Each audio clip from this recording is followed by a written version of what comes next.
On October 24, 1929, the American economy broke. In 6 hours, investors lost $14 billion, triggering a decade-long collapse that would eventually cost 25 million people their jobs. This global economic disaster traces back to the decision of a single individual. History remembers him as Sunshine Charlie. To see why his impact was so total, you have to look at the 1920s baseline.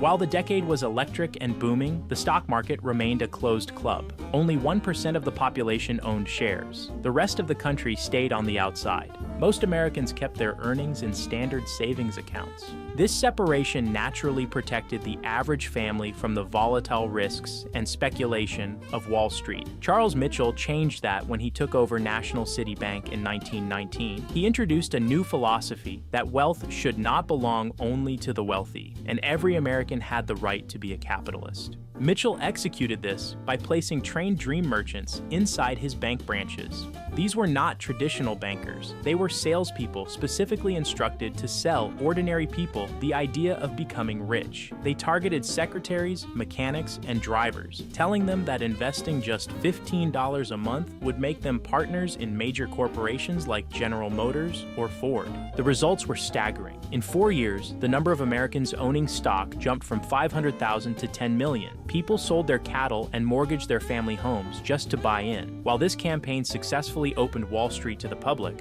Mitchell was inviting them into a market built on a highly unstable financial mechanism. This instability was caused by a system called buying on margin. It allowed a customer to put down only 10% of their own cash while borrowing the remaining 90% from the bank to buy their stocks. During a bull market, the math feels like a miracle. If a stock rises 20%, you double your original investment overnight because you use the bank's money to generate the gain.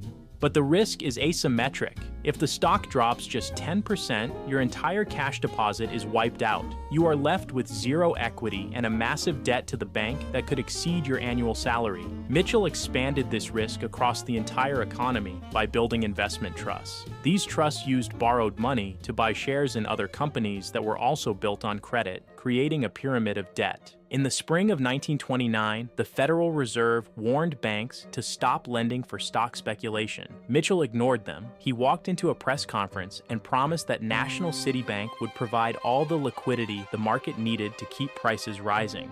This intervention didn't solve the problem. It simply inflated the debt pyramid until the sheer scale of the coming collapse was guaranteed. On Black Thursday, the system finally reached its limit. Major institutional funds made a coordinated decision to exit, dumping hundreds of thousands of shares at once. This sudden sell-off triggered total panic.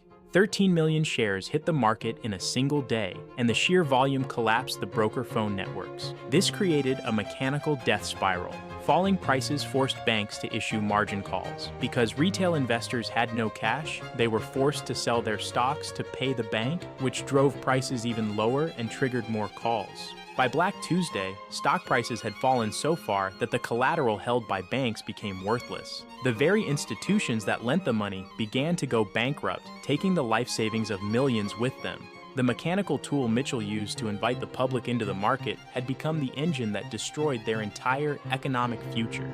The human cost was devastating. In Detroit, mechanics who lost their savings to margin debt took their own lives. In Ohio, teachers were evicted as banks repossessed homes that had been in their families for generations. During his 1933 congressional testimony, Mitchell refused to accept responsibility. He framed his actions as simply giving the public an opportunity for wealth, arguing that no one was forced to buy. While his customers were ruined, Mitchell's bank used government support to absorb its failed competitors. It emerged from the Depression controlling more of the market than it did before the crash began.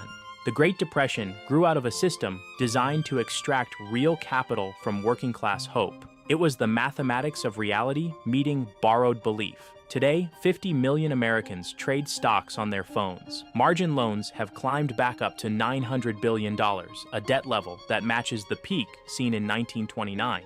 Modern trading apps use the same rhetoric Mitchell pioneered a century ago.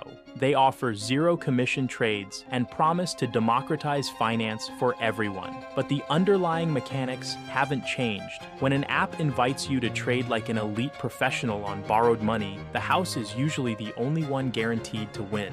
If you want to go deeper into the Great Depression and how it changed the financial system forever, I've linked some recommended reading below. Was Mitchell a visionary who lost control of his creation, or did he always know exactly what he was building? Tell me in the comments, subscribe, and watch the next video on our channel.